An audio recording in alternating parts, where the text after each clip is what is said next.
Today, I'm chatting with Rob McEwen from McEwen Mining. In this interview, we talk about what's happening in Japan. We talk about copper. We talk about inflation. And I sneak in some questions about the company itself, McEwen Mining. All right, everybody, enjoy the interview. Rob, thanks so much for joining us today. Happy to be on, Steve. Thank you. So, Rob, yesterday we got the inflation print here in Canada. I'm not sure if you're in Canada right now. Yes. But I've got to ask you, do you think that we have solved inflation, or do you think it's going to come back rearing its ugly head? It's far from solved. Not only did our Bank of Canada, but all the other central banks around the world just flooded the market with liquidity over the last couple of years. It's very curious because in the past, you'd have a single country or a group of associated countries doing this and debasing their currency.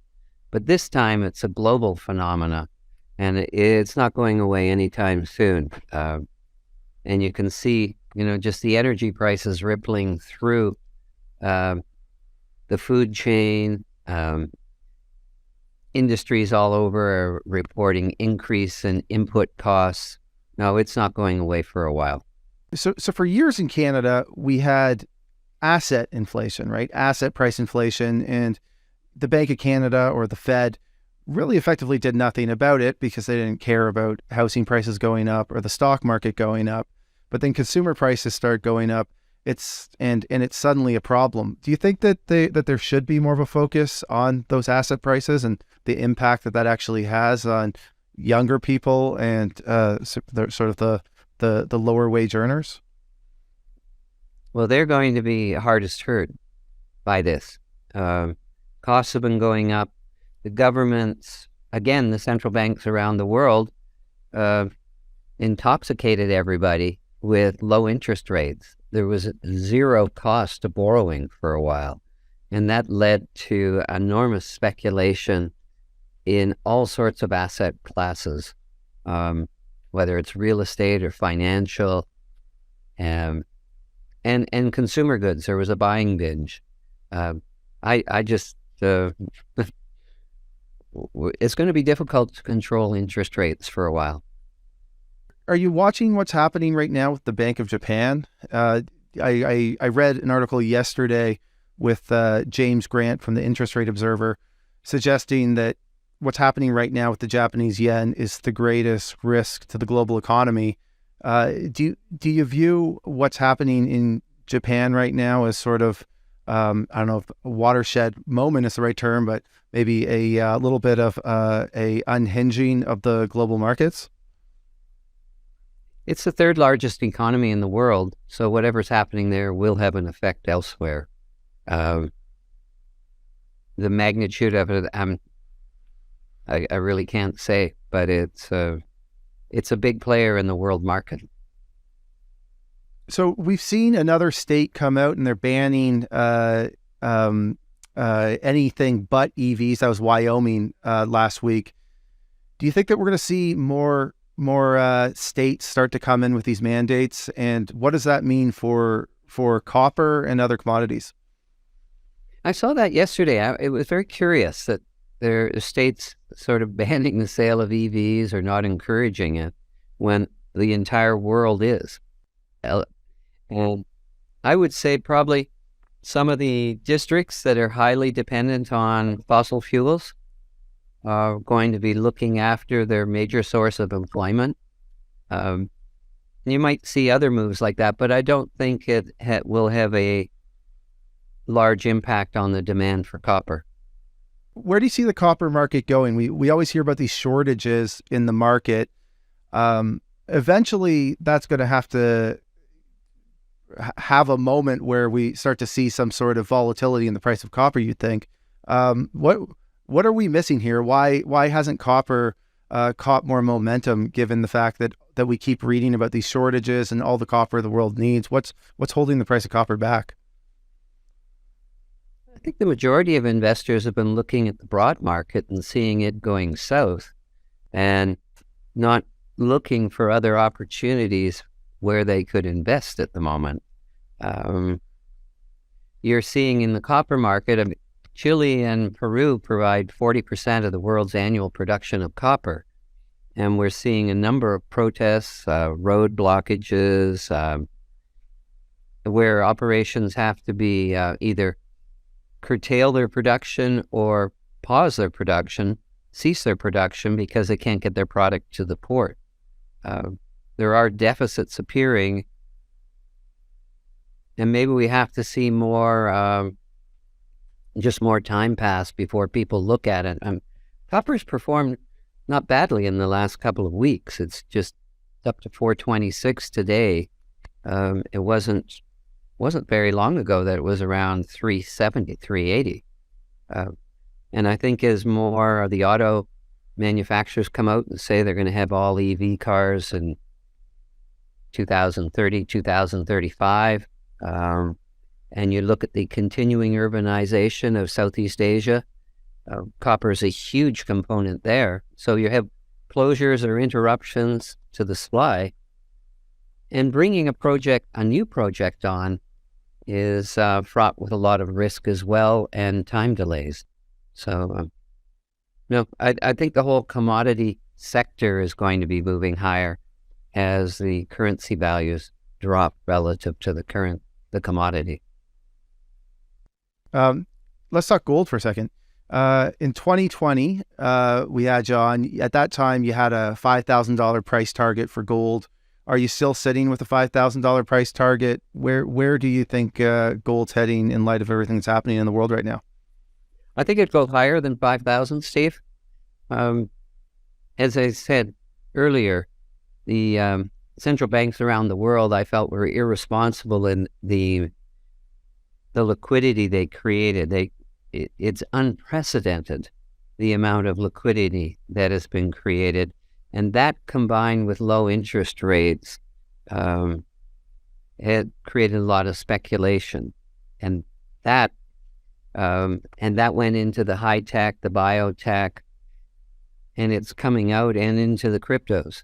And your people are starting to look. You're hearing some large names in the investment space saying, you better get some gold because we're going to see currency debasement on a major scale.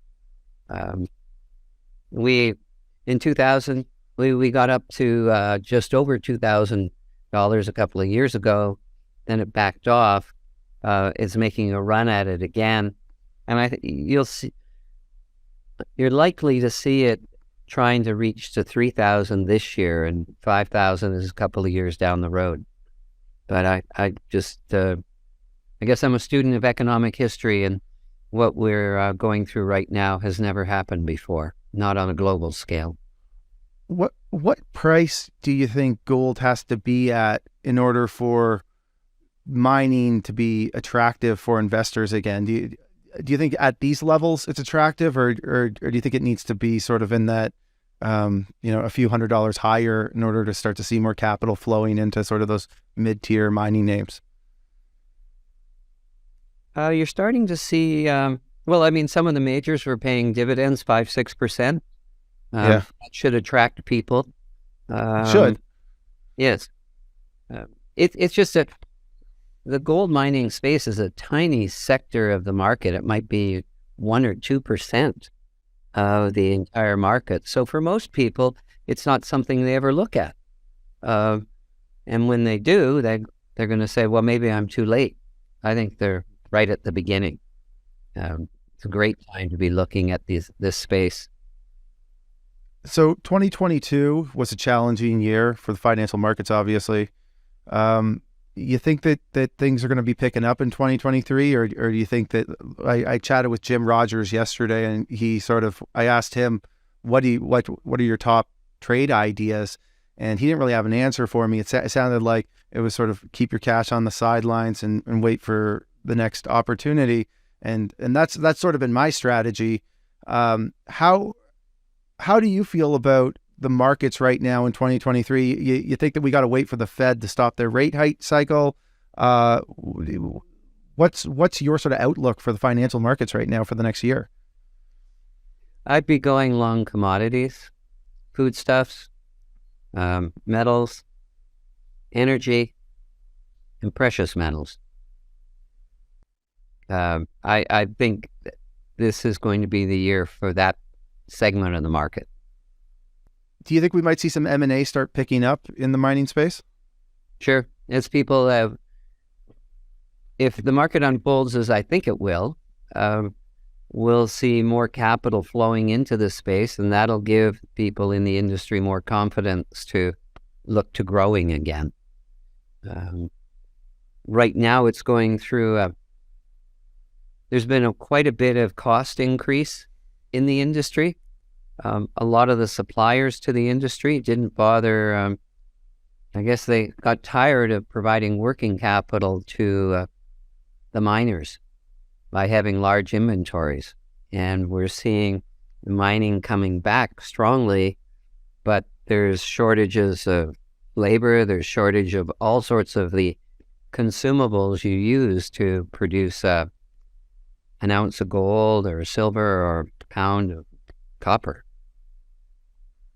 So I see more activity in that space as the confidence grows. So let's talk about McEwen Mining. You guys just reported your October, November production report and your forecast for in guidance for 2023. Can you walk us through this? Sure. What's been happening in 2021-22, we faced a number of operating challenges, which resulted in us not meeting our guidance. And we were punished severely by the market for that. And rightly so. I wanted to publish our October and November results to illustrate the turnaround we're executing, that our cost per ounce are coming down quite smartly, and we're looking forward to increasing production this year over last year. And I've always thought, even when I was running Goldcorp, and I never got around to it, but I wanted to report our production and costs on a monthly basis so that investors could just track how we're doing. And so this was just the start of that process. I'll finally get it executed in McEwen Mining. Because I think the more transparent you can be with your results, the market would appreciate that rather than waiting for quarterly results. So this year, if you're looking at our costs, we're looking at, on a consolidated basis, of a cash cost of $1,200 and an all-in sustaining cost of $1,500 an ounce. That's still high, but we're bringing those down, and in October and November, our consolidated cash costs were just over $800, and our all-in was just under $1,100. And we're just looking ahead and saying, well, those are targets we want to drive towards. There were some special considerations in that quarter that dropped our cash cost, principally at our gold bar mine, where we were changing mining contractors, and so we didn't have the expense of a mining contractor in that month, and that I'll call it artificially lowered the cash cost per ounce. So that's why we're using the $1,200 and $1,500. And production, we're looking at 150 to 170,000 ounces of gold a year, up from under 140,000. That's pretty nice growth. So you guys just put out an exploration update on your Stock property. What can you tell us about the initial results? What does it mean for the exploration strategy? The Stock property is where we have our mill or process plant. Okay. And it was a mine that was operated by a previous owner. And it only went down to 300 meters, which is quite shallow in the region we're in. Many of the mines in the area go much deeper, down below 1,000, 1,500 meters. So we've been exploring there to see what might have been left behind. We have a couple of areas. There's Stock West, an area west of the mine, that we're developing. There's about 250,000 ounces there. We're exploring below the mine. As I said, it was shallow, and we have some high-grade hits below it. And then to the east. And last year, we put out a preliminary economic assessment for what we call the Fox Complex, which is all of our, it would be Stock, Black Fox, Gray Fox, Broom, and they're all in the Timmins area. And we're looking at a scenario where we would be producing 80,000 ounces of gold a year for over 9 years, and cost below $1,000 an ounce. And the exploration we're doing is designed to expand the resource base, and in the process allow us to reduce the payback period, which is in the PEA was 6 years, which was unacceptably long, and we want to get it under 3 years. And so we have a large exploration program there, and some of the results we're getting there are very close to surface. So it looks like it could pay for some of the development. We had some high-grade hits that put a smile on our face when we saw them. We'll be spending better than $10 million on exploration on Stock this year. Hey, well, Rob, thanks so much for hopping on here and doing this. It's great to chat with you, and we'll be watching out for the results over the next year, and hopefully you'll hop back on here and continue to update our audience with the latest on McEwen Mining. Thank you very much, Steve. So we're looking at increased production, lower costs, exploration news, and McEwen Copper coming to the fore. We have a big program going on there, and I think that's going to be a copper unicorn that'll turbocharge McEwen Mining. So thank you. Thanks, Rob. All right, everyone. Thanks so much for watching. And if you could do me a big favor, please smash that like button, subscribe, and ring that notification bell. It'd be greatly appreciated.